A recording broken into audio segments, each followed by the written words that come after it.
And so I say, ours is a story of faith and hope and love. I say it is our need for one another that binds us together, that brings us laughing and limping into relationships, and keeps us at it when we otherwise might despair at the fix we are in. I say it is the holy we need, the eternal beyond comprehension. And one place we can find it is here, working and worshiping together. And I say there is a transcendent value worthy of our loyalty, upon which we may set our hearts, and its divine manifestation is love. So a few weeks ago, I met Mary, a liberal, educated woman living in California, a friend of a friend, who innocently asked me what I do for a living. I said, I'm a newly ordained Unitarian Universalist minister. Mary replied, oh, I did that once. You can imagine my surprise. I wanted to ask her so many questions. Had she been ordained a UU minister and then left the faith altogether? She seemed so cavalier about it. I couldn't understand. Thankfully, my friend who introduced us quickly replied, not the Universal Life Church, Mary. Unitarian Universalist. Okay, I got it.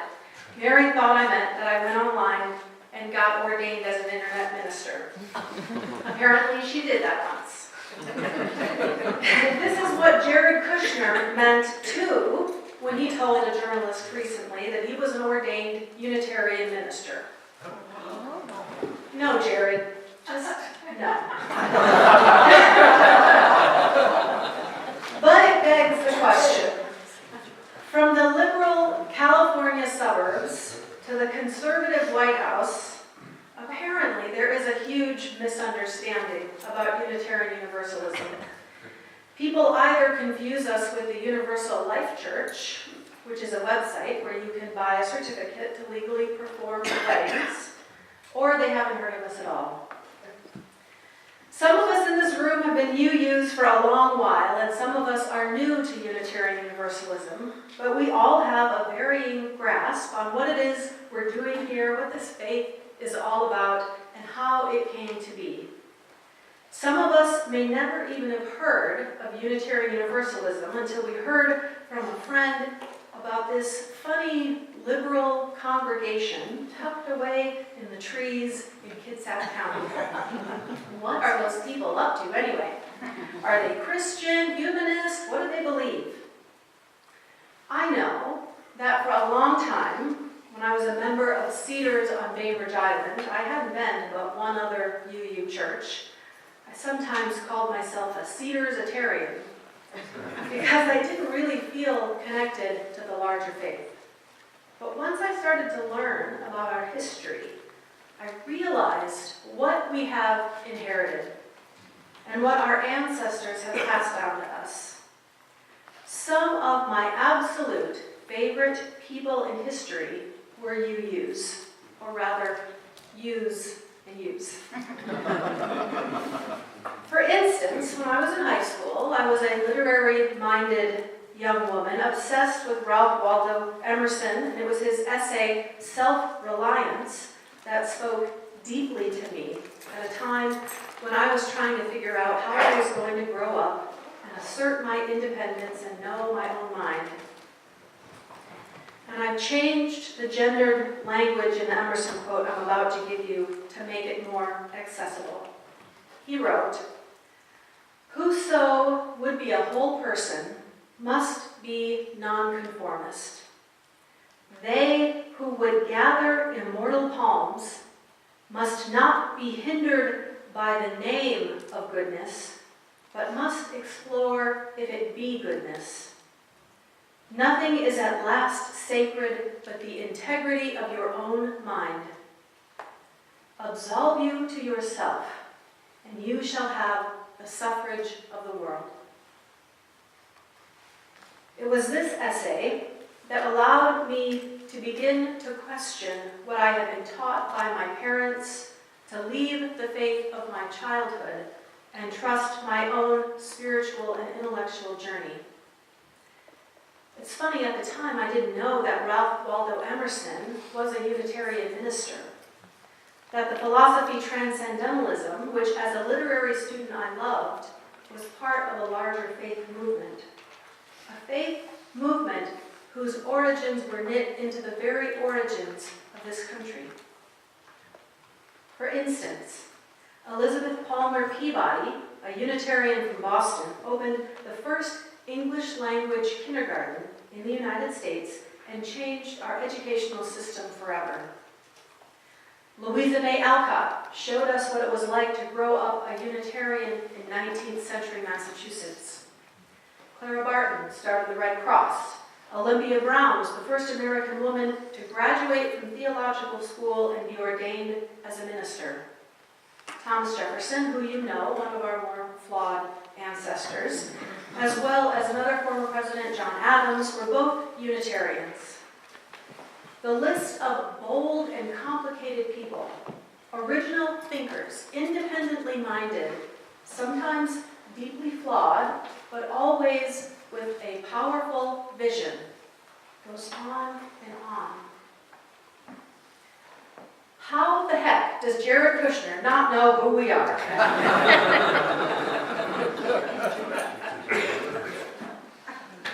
Maybe that question answers itself.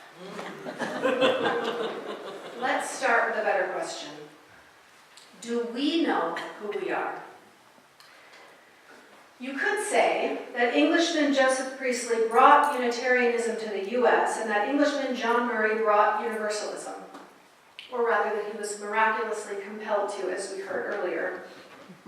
But truly, it's a much more complicated story than that. Our history is the story of two religions, Unitarian and Universalist, co-arising in a uniquely American way until they merge over their shared belief in liberal progressive causes and a faith of free thinkers in a democratic country. We have been called nonconformist and heretical, and sometimes our pride about this has kept us from seeing our faults. But our commitment to creating a better world is what American independence was all about. Historian Gordon Wood wrote, "At the heart of the American Revolution lay the assumption that people were not born to be what they had become." In America, Unitarian was actually a slur used by Congregationalists against the preaching of radical ministers who rejected the Trinity. And the man who is known as the father of American Unitarianism, William Ellery Channing, got so tired of being called a Unitarian that he said, "Fine, I am what you say I am." And he preached an infamously long sermon, much longer than this one, I assure you, about how he was finally going to claim this term, and he encouraged others to join him.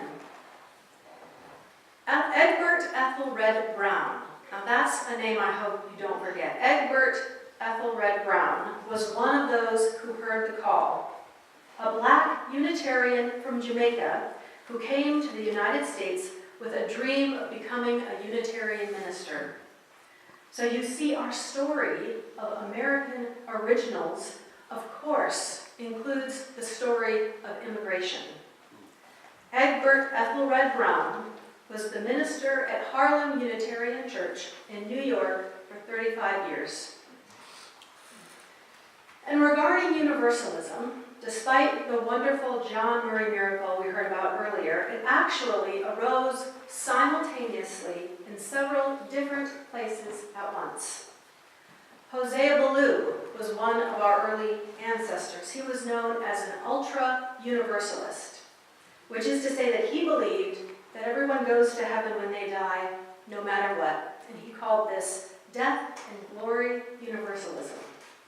Because after death, it was glory for all. The UU Christian Fellowship still uses that phrase on one of its t-shirts.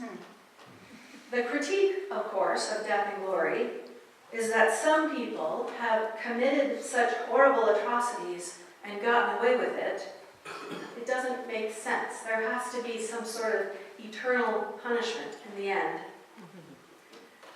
Well, Joseph Jordan was a bold Universalist who challenged that, a free black man and Baptist minister who somehow believed, in the midst of the subjugation and segregation of black people, that God's love extended equally to all, the powerless and the powerful, the oppressed and the oppressors.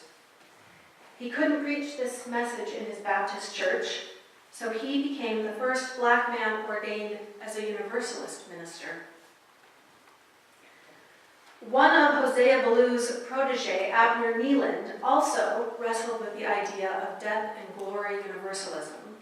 So he combined it with a deep concern for social justice. Neeland believed that if the next life is guaranteed, we are charged even more to help those suffering in this one. Eventually, he rejected the authority of the Bible altogether and preached that he wasn't even sure he believed in God. He also preached that women should keep their own names and bank accounts. You can do that. He spoke in favor of birth control, divorce, racial equality, gender equality. Eventually, he went to jail for the crime of blasphemy, but you can imagine he was jailed probably for a lot of other reasons as well. This is who we are. This is fantastic. And it is only a sliver of the whole story. So why don't more people know it? Well, it depends on where you are in the country. Jared Kushner, notwithstanding, UUism is pretty well known on the East Coast. Due to the fact that when the Congregationalist Church split in Boston between the conservatives and the progressives won Boston, and that was us. They called themselves Unitarians. And when I went to Boston last year on my pilgrimage to the headquarters of our faith, I was thrilled to see Unitarian Universalist history around every corner. There's actually a walking tour that you can take that shows all of the most historical spots. We are all over that town. Every giant statue has our name on it. William Ellery Channing sits on the edge of Boston Commons across the street from Arlington Street Church, and underneath his huge statue there's a plaque that says, "He preached with spiritual power and led a great advance toward Christian ideals." I was thinking, if we had a giant statue of some notable UU in the Pacific Northwest, it would probably be Monroe Husbands. Do you know Monroe Husbands? No. Well, good, you're about to find out. The Unitarian who, in the mid-20th century, changed our faith fundamentally forever. Monroe Husbands was not a minister. He was not a famous person. He was a dedicated lay leader who traveled the countryside to plant lay-led fellowships. And that is how this fellowship got started, as well as most of the other UU congregations around the Pacific Northwest. To gather people together, husbands put ads in local papers. One such ad read, "Unitarianism is a way of life, a life of vigorous thought, constructive activity, of generous service, not a religion of inherited creeds, revered saints, or holy books. If you have given up old-time religion, Unitarianism has the answer for you." Imagine seeing that in the newspaper today. It's evangelical, is what it is. And this is the funny secret of fellowship congregations, we were started by Unitarian evangelists. It's true. People who were radical and progressive and free-thinking and advertised it in the newspaper. The fellowship movement was a bold experiment created with future generations in mind. Most fellowships started not as Sunday morning worship, but as a religious education program for children whose parents wanted them to develop an open view of religion. I remember myself, one of the reasons I became a UU was because the website for my church said it would teach my son about feminism. Feminism as a spiritual dimension of everyday life. Educating future generations in this way is what changes the world. And Mary from California, the one who got ordained online and had never heard of Unitarian Universalism. When I told her what it is, what we do, she replied, "I didn't know a religion like that existed." So I quoted her one of Monroe Husband's other well-known newspaper ads. "Are you a Unitarian without knowing it?"